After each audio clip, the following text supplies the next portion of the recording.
राधे राधे। जय श्री कृष्णा। हर हर महादेव। स्वागत है आप सभी का मेरे नई वीडियो में। आज का यह विशेष वीडियो होने वाला है बहुत ही खास।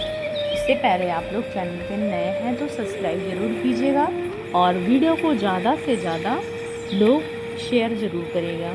क्या आप जानते हैं हमारे वैदिक शास्त्र के अनुसार 3 साल बाद एक विशेष मास आता है जो सुवर्णमय है। भगवान श्री हरि ने उनको अपना नाम स्वयं दिया है और उस मास का नाम हम श्रद्धा और नियम पूर्वक पालन करते हैं और वह हमें अनंत गुना आध्यात्मिक पुण्य फल भी प्रदान करता है। अत्यंत विशेष सशक्त मास है और उसका नाम है अधिक मास, जिसे हम पुरुषोत्तम मास के नाम से भी जानते हैं। कई लोग यहाँ अधिक वर्ष में भगवान श्री महादेव की उपासना करते हैं और कई लोग श्री हरि विष्णु, कहने को मतलब किसी भी देवता की आप उपासना करते हैं वह त्रिदेव ही तो है, वो सब स्वयं एक है। और ऐसा ही पुरुषोत्तम मास या अधिक मास इस वर्ष 2026 17 मई से शुरू हो रहा है। उस शुभ मुहूर्त दुर्लभता से मिलता है।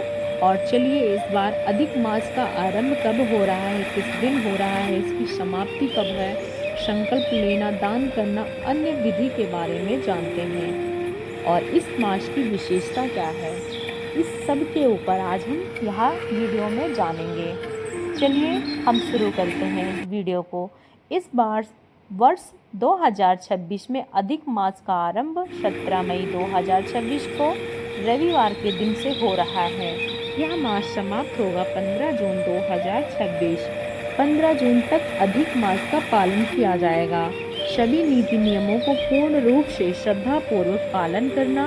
17 मई से शुरू हो रहे हैं इस अधिक वर्ष में नियम विधियां जो बताई गई हैं, संपूर्ण जानकारी क्या करना है, व्रत का सही प्रमाण क्या है, भूत सरल विधि क्या है। इसलिए इस बार हम आपको यह विशेष वीडियो लेकर थोड़ा सा समय पहले ही आ गए हैं और यह वीडियो बेशक लेट अपलोड हो रही है, लेकिन यह वीडियो हमने बहुत पहले आप सभी के लिए बनाया था। तो चैनल पे नए हैं तो सब्सक्राइब करना बिल्कुल से ना भूलें। 17 मई 2026 रविवार के दिन जब पुरुषोत्तम मास आरंभ हो रहा है, उस दिन प्रातः ब्रह्म मुहूर्त का समय रहेगा 4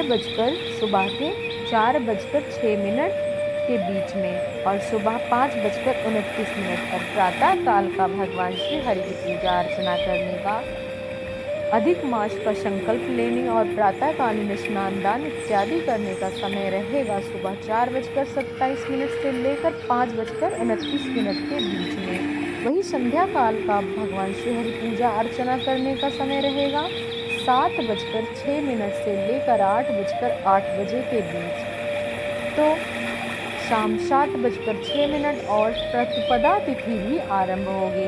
9:40 के बाद द्वितीय तिथि आरंभ होगी। इस दिन दोपहर में 2:32 पर तब कृतिका नक्षत्र रहेगा। इस दिन अभिजित मुहूर्त का समय रहेगा सुबह 11:50 से लेकर 12:45 के बीच में। वहीं अमृत काल का समय रहेगा दोपहर 12:26 से लेकर 1:50 तक और विजय मुहूर्त का जो समय है वह है 2:34 से लेकर 3:28 में। कुछ लोगों को प्रातः ब्रह्म मुहूर्त का प्रातः काल संध्या का समय संकल्प लेना, प्रातःकालीन आध्यात्मिक कार्य करना संभव न हो पाए तो इन सब के लिए दूसरा जो मुहूर्त प्राप्त होगा वह 17 मई 2026 रविवार के दिन ही 8:54 से लेकर 10:36 के बीच में है। इस समय के अंदर आप अपने पुरुषोत्तम मास के संकल्प दान आदि करना आरंभ कर दें। दोपहर में जो समय है वह 2 बजे 3:42 के बीच में। राहु काल का समय रहेगा 5:24 से 7:06 के बीच में। इस समय के अंदर आप मांगलिक कार्य ना करें, किसी कार्य की शुरुआत बिल्कुल ना करें। अधिक से अधिक भगवान के पवित्र नामों का जप करते हुए अधिक मास की शुरुआत में यानी कि पहले दिन सभी शुभ मुहूर्त और मंगल समय की जानकारी पुरुषोत्तम मास अधिक मास के अंदर अधिक से अधिक भगवान श्री कृष्ण के पवित्र नामों का जप करें। कृष्ण महामंत्र तो आप सभी को पता ही होगा, हरे कृष्णा कृष्णा कृष्णा हरे हरे, हरे राम राम राम हरे हरे। तो इस मंत्र का जाप करें। और कुछ भक्त इस मास के अंदर विशेष उपवास का भी पालन करते हैं। प्रिय पदार्थों का त्याग करते हुए विशेष सावधानियां, नियम और संकल्प लेते हैं और इस सब के द्वारा भगवान श्री हरि की प्रार्थना करते हैं और उनको शुद्ध बनाए रखने के लिए अपनी भक्ति को परम भक्ति में लीन बनाए रखने के अधिक मास का पालन करना चाहिए। तो यह जानकारी आपको कैसी लगी हमें कमेंट बॉक्स में जरूर से जरूर बताइएगा। अब हम बात करते हैं अधिक मास के अंदर आपको क्या क्या चीज़ें करनी चाहिए। पहला काम, ब्रह्म मुहूर्त में उठकर इस अधिक मास में सबसे पहला और सबसे महत्वपूर्ण यह नियम है कि आप प्रतिदिन सूर्योदय से पहले उठेंगे। ब्रह्म मुहूर्त में 1.5 घंटा पहले समय आप स्नान, जीवन में जाने के जितने वर्षों से कितने देर सोते आए हैं, तो क्या सिर्फ 30 मिनट दिन कि सिर्फ यह महीना आप अलग भी कर सकते हैं। और फिर अष्टांग हृदय से सूत्र को भी कहा गया है कि ब्रह्म मुहूर्त में जो भी उठकर सर्वप्रथम स्नान कर पूजा स्थल पर बैठता है वह अपनी आयु की रक्षा करना चाहते हैं। तो ब्रह्म मुहूर्त में उठना आपके लिए लाभदायक है, इसलिए आज ही अलार्म लगा लीजिए कि आप लोगों को 17 मई से लेकर अंतिम दिन 15 जून तक प्रतिदिन सूर्योदय से पहले उठिए, चाहे रविवार हो, शनिवार हो, सोमवार हो। अगर बिना इस नियम को तोड़े आप पूरा सूर्योदय के पहले उठते हैं तो फिर देखिएगा अंतिम दिन आपके जीवन में कितना बड़ा परिवर्तन आप अनुभव कर सकते हैं। पद्म पुराण में वर्णन आता है, पुरुषोत्तम मास में ब्रह्म मुहूर्त में उठकर स्नान करने के बाद भगवान के दर्शन पूजन करने से व्यक्ति का सहस्त्र अश्वमेघ यज्ञ के समान फल प्राप्त होता है। तो जरा सोचिए, इस अधिक मास में आप प्रतिदिन अश्वमेघ यज्ञ कर सकते हैं सिर्फ ब्रह्म मुहूर्त में उठकर। तो इसलिए स्नान के बाद स्वच्छ वस्त्र धारण करें, गुरु मंदिर में स्वच्छ करें और भगवान की मंगल आरती करें। यह आपको अक्सर बताया जाता है कि ब्रह्म मुहूर्त का स्नान सबसे ज़्यादा शुभदायी होता है, वह चाहे कोई भी मास हो। अगर आप उठकर ब्रह्म मुहूर्त में स्नान करते हैं तो आपको 100 वर्षों तक सहस्त्र दुख कष्ट दूर होंगे और आपको मोक्ष की प्राप्ति होगी भगवान के पवित्र नामों का जाप करते हुए।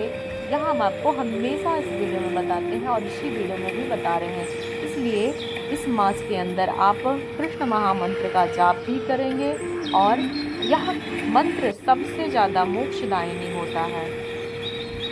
इस मास के अंदर आप कभी किसी की निंदा ना करें। आने वाले पुरुषोत्तम मास के योग्य कार्य यानी कि संपूर्ण विधि हमने आपको यह बताई। हमें आशा है कि आप सबको समझ में आ गया होगा और इस पुरुषोत्तम मास का पालन करने से आपके जीवन में भगवान श्री हरि विष्णु शंकर भगवान की कृपा प्राप्त होगी। और हम यही प्रयास करेंगे कि इस बार पुरुषोत्तम मास में आप लोग भी इस विधि का पालन करें। और चैनल पर अगर आप नए हैं तो चैनल को सब्सक्राइब जरूर करें और बेल आइकन को दबाना ना भूलिएगा ताकि आने वाले सारे अपडेट आप तक पहुंचते रहें। और सर्वप्रथम आप सभी को वट सावित्री व्रत की विशेष शुभकामनाएं और उसके बाद अधिक मास की व्रत विधि और सारी चीज़ें हम आपसे डिस्कस करेंगे।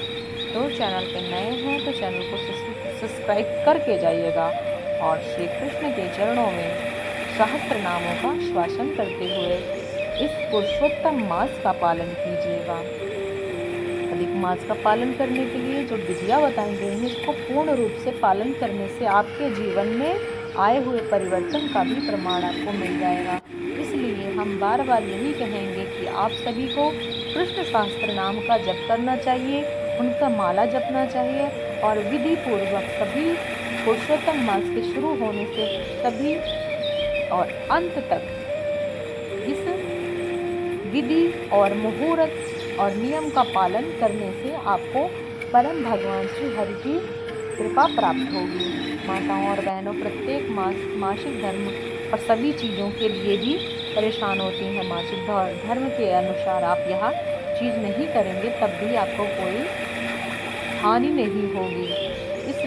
आप सभी से यह अनुरोध है कि अधिक मास में जिसे हम श्री हरि की पूजा करते हैं, शास्त्रों के अनुसार मासिक दौरान की महिलाएं भी मूर्ति पूजा का विग्रह स्पर्श न करें और